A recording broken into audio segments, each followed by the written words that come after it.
नमो नमः। हम बात कर रहे हैं कारकों के बारे में। हमने संप्रदान कारक तो पढ़ लिया है। आज हम बात करेंगे अपादान कारक के विषय में। समझने का प्रयास करेंगे कि अपादान कारक किसे कहा जाता है और इसका क्या अर्थ होता है। सामान्य रूप से जब हमने अपादान को पढ़ा था तो हमने देखा कि अपादान का चिन्ह होता है से और इसका प्रयोग किया जाता है अलग होने के अर्थ में। अब ये अलग होने के अर्थ में क्या है?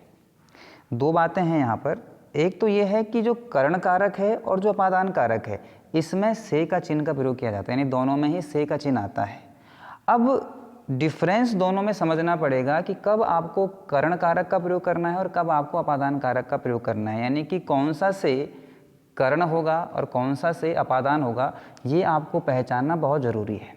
इसको समझने का प्रयास करते हैं कि अपादान एक्चुअल में होता क्या है। जैसे लिखा ना अलग होने का भाव, तो ये अलग होने का भाव क्या है इसको समझते हैं। सूत्र आता है कि ध्रुवम पाये पादानम, ध्रुवम पाये अपादानम।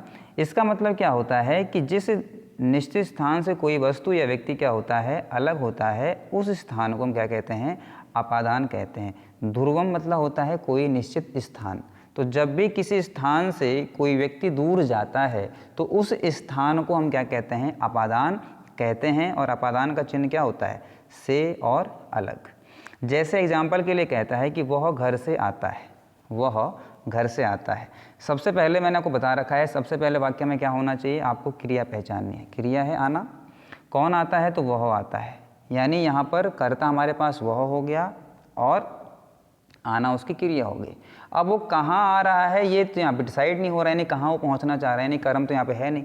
अब कहता है वो घर से आता है, यानी वो घर से आ रहा है, यानी वो घर को छोड़ के आ रहा है। कोई व्यक्ति है वो घर को छोड़ के आ रहा है, यानी घर से अलग हो रहा है। तो यानी यहाँ पर अपादान कौन हो जाएगा? घर हो जाएगा। तो रूप क्या बनेगा? सह गृहात आगच्छति। जो ये गृहात शब्द है ये क्या है? अपादान है। इसी प्रकार दूसरा एग्जाम्पल है कि पेड़ से पत्ते गिरते हैं, पेड़ से पत्ते गिरते हैं। गिरना क्रिया हो गई। कहाँ से पत्ते गिर रहे हैं? पेड़ से पत्ते गिर रहे हैं। अब यहाँ पर कर्ता कोई है ही नहीं, है ना? कर्ता कोई है नहीं। यहाँ पे कह रहा है पेड़ से पत्ते गिरते हैं। यहाँ पर देखेंगे क्या हो रहा है कि जो पेड़ है यानी वो एक निश्चित हो गया जो अपने स्थान पर है, उससे कुछ चीज़ें अलग हो रही हैं। जब पेड़ से, जैसे मान लीजिए ये पेड़ है, तो अगर इस पेड़ से पत्ते नीचे गिरेंगे तो क्या हो जाएंगे? वो पेड़ से अलग हो जाएंगे। तो कहता है कि जब भी कोई वस्तु किसी स्थान से अलग होगी वो क्या हो जाएगा? हमारा वहाँ पे अपादान हो जाएगा। अब ध्यान ये देना है कि कौन अलग हो रहा है? पत्ते अलग हो रहे हैं। और किससे अलग हो रहे हैं? तो पेड़ से हो रहे हैं। तो निश्चित कौन है, यानी अपनी जगहों पर स्थिर कौन है? तो पेड़ है। तो यहाँ पर आपको अगर पूछा जाए कि पत्ता या फिर पेड़, आप किस में अपादान की व्यक्ति का प्रयोग करोगे, तो आपने किस में करना है? पेड़ में करना है, क्योंकि उसने पहले ही कह दिया है कि जिस स्थान से कोई अलग होगा उस स्थान में आपने क्या करना है? पंचमी का प्रयोग करना है। जो अलग हुआ उसमें नहीं करना है, जिससे अलग हुआ है उसमें पंचमी का प्रयोग करना है। तो यहाँ पर जो पत्ता है ना वो पेड़ से अलग हुआ है, यानी पेड़ अपनी जगह पे स्थिर था, उससे पत्ता अलग हो गया, यानी जहाँ से पत्ता अलग हुआ है वो पंचमी है। तो क्या कहा? पेड़ से पत्ते गिरते हैं। तो वृक्ष में क्या लगा दोगे? आप पंचमी व्यक्ति का प्रयोग करोगे, वृक्षात पत्राणि पतंती। अब सवाल ये आता है, जो एक गृहात लिखा, जो वृक्षात लिखा, भले अपादान तो है लेकिन ये विभक्ति कौन सी है? यानी अपादान में कौन सी विभक्ति प्रयोग में लाई जाएगी?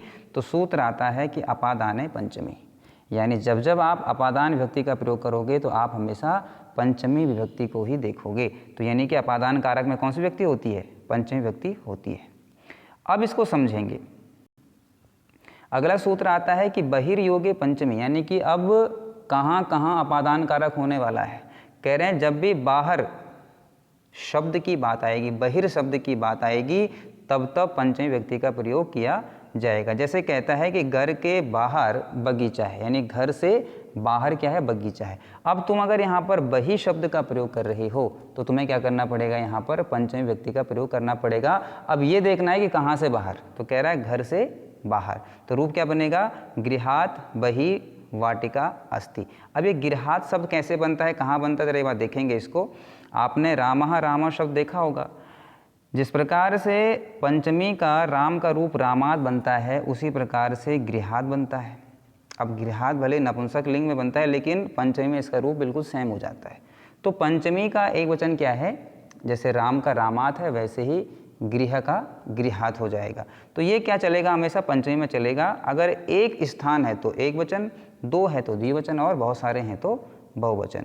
तो उसने सूत्र क्या बताया, उसने सूत्र बताया कि जब जब आप बही शब्द का प्रयोग करोगे, यानी जब जब आप बही शब्द लिखोगे कहीं पर, तो आप वहाँ पे क्या करोगे, जो अगला शब्द होगा जहाँ से वो दूर हो रहा है वहाँ पर आप पंचमी का प्रयोग करोगे। यहाँ पे देखो आप दूर कहाँ से हो रहे हैं, घर से दूर जा रहे हैं, यानी घर से बाहर, यानी घर से दूर। तो घर से बाहर क्या है, वाटिका है। तो क्या करोगे आप, घर में पंचमी व्यक्ति का प्रयोग करोगे, क्या बने, गृहात बही वाटिका अस्ति।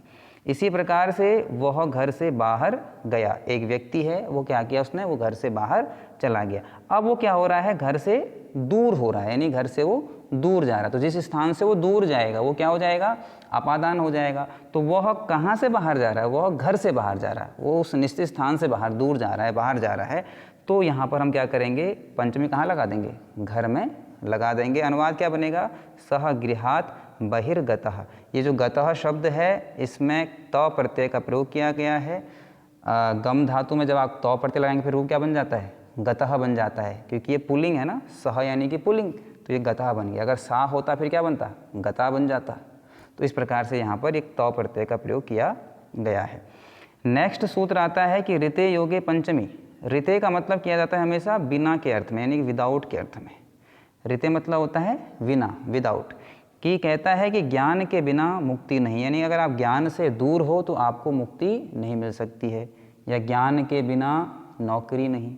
तो अगर आप ज्ञान से दूर हो तो आपको नॉलेज नहीं, आपको नौकरी नहीं मिल सकती, या फिर आपको मुक्ति नहीं मिल सकती है। तो अगर आप किसी चीज़ से दूर हो रहे हो, यानी आपको क्या हो रहा है, ज्ञान से दूर हो रहा है, तो आप क्या करोगे, ज्ञान में यहाँ पर पंचमी का प्रयोग करोगे। जिस प्रकार से पंचमी का एक वचन रामात है, गृहात है, उसी प्रकार से ज्ञानात है। तो क्या बनेगा, ज्ञानात ऋते न मुक्ति। इसी प्रकार से कृष्ण के बिना सुख नहीं, तो किसके बिना सुख नहीं है, कृष्ण के बिना, यानी कृष्ण से दूर रह करके सुख नहीं मिल सकता। तो क्या बनेगा, कृष्णात ऋते न सुखम, यानी कृष्ण क्या हो गया यहाँ पे, अपादान हो गया, यानी कि उससे दूर जाएंगे तो सुख नहीं मिलने वाला है। जैसे बनता है कि विद्यालय के बिना ज्ञान नहीं, अगर आप विद्यालय से दूर रहोगे तो आपको ज्ञान नहीं मिल सकता। तो क्या बनता, विद्यालयात ऋते ज्ञानम न। इस प्रकार से आगे चलिए, आगे आता है कि भीतार्थानाम भय हेतु। अब ये भीतार्थानाम भय हेतु का मतलब क्या होता है। भी धातु का प्रयोग करते हैं डरने के अर्थ में, त्रा धातु का प्रयोग करते हैं बचाने के अर्थ में। तो जब जब इन दोनों धातुओं की प्रयोग किया जाएगा वहाँ पर पंचमी व्यक्ति का प्रयोग किया जाएगा। कहता है मोहन सांप से डरता है, मोहन सांप से डरता है, यानी मोहन है उसको वो डर रहा है, किससे डर रहा है, सांप से डर रहा है। अच्छा देखो, डरने वाली धातु में पंचमी का क्यों प्रयोग किया जा रहा होगा, क्योंकि जब आप किसी चीज़ से डरते हो तो आप क्या करते हो, उस चीज़ से दूर जाते हो, यानी आप उसको अपादान मान लेते हो, यानी जिस चीज़ से अगर आप डर रहे हो वो क्या हो जाएगा, अपादान हो जाएगा। अब मोहन किस चीज़ से डर रहा है, सर्प से डर रहा है। अगर वो सर्प से डर रहा है तो क्या उसका प्रयोग करेगा, क्या उसके पास जाएगा, नहीं जाएगा, उससे दूर जाएगा। तो जिस चीज़ से दूर जाया जाए वो क्या हो जाएगा, पंचमी वहाँ पर हो जाएगी। जैसे हमने पढ़ा ना कि कर्ण में क्या करते हैं, सहायता लेते हैं, यानी उसके पास जाते हैं। आप पेन से लिखते हो यानी पेन का यूज करते हो, लेकिन यहाँ पर पंचमी में क्या होता है, आप उसका यूज नहीं करते, आप उससे दूर जाते हो। तो मोहन सर्प से डरता है, मोहनः सर्पात बिभेति। सर्पात में कौन सी व्यक्ति हो जाएगी, पंचमी का एक वचन। फिर आता है कि गुरु शिष्य को पाप से बचाते हैं। जो गुरु हैं वो शिष्य को पाप से बचाते हैं। अब यहाँ पर ये समझना है कि पंचमी पाप में क्यों लगाई गई है। गुरु क्या कर रहा है, शिष्य को पाप से दूर ले जा रहा है। बचाने का मतलब क्या है, उससे दूर ले जाना। तो पाप से दूर ले जाया जा रहा है, यानी कि उससे अलग हो रहे हैं, तो इसीलिए क्या बनेगा, पाप में पंचमी लग जाएगी। तो गुरु शिष्यम पापात, पापात यानी कि पंचमी का एक वचन। तो गुरु शिष्यम पापात त्रयते। तो जब भी ये बचाने वाली और डरने वाली धातु का प्रयोग किया जाएगा वहाँ पर पंचमी का प्रयोग किया जाएगा। नेक्स्ट सूत्र आता है कि आख्यातोपयोगे पंचमी, जिससे नियम पूर्वक कोई विद्या सीखी जाए उसमें क्या होता है, पंचमी होता है। जैसे वह मुझसे व्याकरण पढ़ता है, सहमत व्याकरणम अधीते, यानी मुझसे क्या कर रहा है, व्याकरण को पढ़ रहा है। तो क्या बनेगा, सहमत व्याकरणम अधीते। फिर है वह राम से कथा सुनता है, वह क्या करता है, राम से कथा सुनता है। तो क्या बनेगा, सह रामात। ये रामात क्या हो जाएगा, पंचमी, यानी जिससे हम कुछ सीख रहे हैं, यानी जिससे हम नियम पूर्वक कुछ विद्या सीख रहे हैं, वहाँ पे क्या हो जाएगा, पंचमी व्यक्ति का प्रयोग हो जाएगा। तो सह रामात कथाम शृणोति। नेक्स्ट आता है भुवः प्रभवः च। भू धातु के योग में जहाँ से भी कोई चीज़ क्या हो रही है, उत्पन्न होती है। भू धातु का प्रयोग ही करते हैं होने के अर्थ में, है ना, भू धातु का प्रयोग करते हैं होने के अर्थ में। तो जब भी ऐसी कोई धातु यानी भू धातु का प्रयोग किया जा रहा हो और वहाँ से कोई चीज़ उत्पन्न हो रही हो, तो वहाँ पर क्या करेंगे, पंचमी का ही प्रयोग करेंगे, जहाँ से उत्पन्न हो रही है। कह रहे हैं गंगा हिमालय से निकलती है, गंगा नदी है, निकल रही है, कहाँ से उत्पन्न हो रही है, हिमालय से हो रही है। तो जहाँ से उत्पन्न होगी वहाँ पे क्या करेंगे, पंचमी का प्रयोग करेंगे। तो गंगा हिमालयात प्रभवती, यहाँ पे आपने भवती में क्या कर रखा है, भू धातु का प्रयोग कर रखा है और आगे आपने परोपसर्ग लगाया हुआ है। अब गंगा कहाँ से उत्पन्न हो रही है, हिमालय से उत्पन्न हो रही है, से का चिन्ह आ रहा है ना, तो उत्पन्न जहाँ से हो रही है वहाँ क्या करेंगे, पंचमी का प्रयोग करेंगे। हिमालय एक है तो हिमालयात हो गया, अगर दो होते तो हिमालयाभ्याम हो जाता, और बहुत सारे होते तो क्या बनता है, हिमालयेभ्य बन जाता। तो हिमालय एक है इसलिए क्या लगा, हिमालयात बना। तो जब भी भू धातु का प्रयोग करेंगे, कोई चीज़ अगर कहीं से उत्पन्न हो रही होगी तो वहाँ पर पंचमी का प्रयोग करेंगे। अगला सूत्र आता है अपेक्षार्थे पंचमी, यानी तुलना में जिसे श्रेष्ठ बताया जाए उसमें पंचमी व्यक्ति होती है। यानी जब हम किसी दो चीज़ में तुलना कर रहे हों और हम उसमें से एक को छोड़ करके दूसरे को श्रेष्ठ मान रहे हों, तो जिसको हमने नीचे किया है उसमें क्या हो जाएगी, पंचमी हो जाएगी। जैसे कहता है कि माता और मातृभूमि स्वर्ग से ही बढ़कर है, जो माता है और मातृभूमि है स्वर्ग से बहुत ऊपर है। तो तुलना किस में हो रही है, माता, मातृभूमि और स्वर्ग में।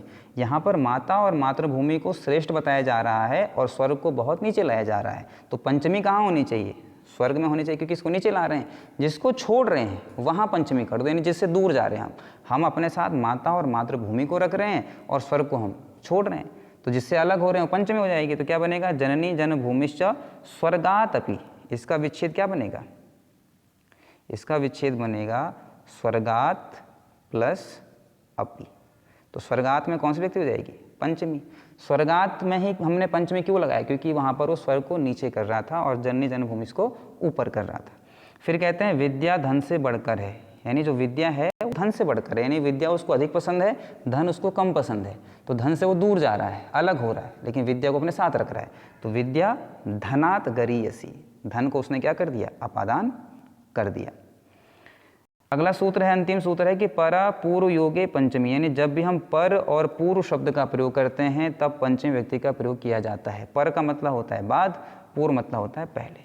कि चैत्र वैशाखात पूर्व, यानी जो चैत्र मास है वो वैशाख से पहले आता है। अनुवाद क्या बना कि चैत्र मास से पहले कौन, चैत्र जो है वैशाख से पहले आता है। वैशाखात मतलब वैशाख से। अब आप से का चिन्ह कर रहे हैं ना, तो आप क्या कर रहे हैं, यहाँ पे चैत्र को इंपॉर्टेंट बना रहे हैं और वैशाख को आप छोड़ रहे हैं, वैशाख को दूर कर रहे हैं। तो इसलिए क्या कर दिया, यहाँ पे वैशाख को हमने यहाँ पर हमने पंचमी कर दी। फिर कह रहा है कि वैशाखा चैत्रात् परा, यानी वैशाख जो है चैत्र के बाद आता है, चैत्र से बाद आता है। तो आपने यहाँ पर वैशाख को इंपॉर्टेंट कर दिया और चैत्र क्या कर दिया, नीचे कर दिया। तो जिसको आपने नीचे किया है, जब भी आप पूर्व और पर शब्द का प्रयोग करोगे तो जिसको आप हटा रहे हो और जिसको पास ले रहे हो उसमें से क्या करना है, जिससे आप दूर जा रहे हो वहाँ पे आप क्या करोगे, पंचमी कर दोगे। जब उसने पूर्व की बात की तो वो चैत्र को इंपॉर्टेंट कह रहा था कि चैत्र जो है वैशाख से पहले आता है। जब उसने पर की बात की तो उसने वैशाख को इंपॉर्टेंट कर दिया कि वैशाख चैत्र के बाद आता है।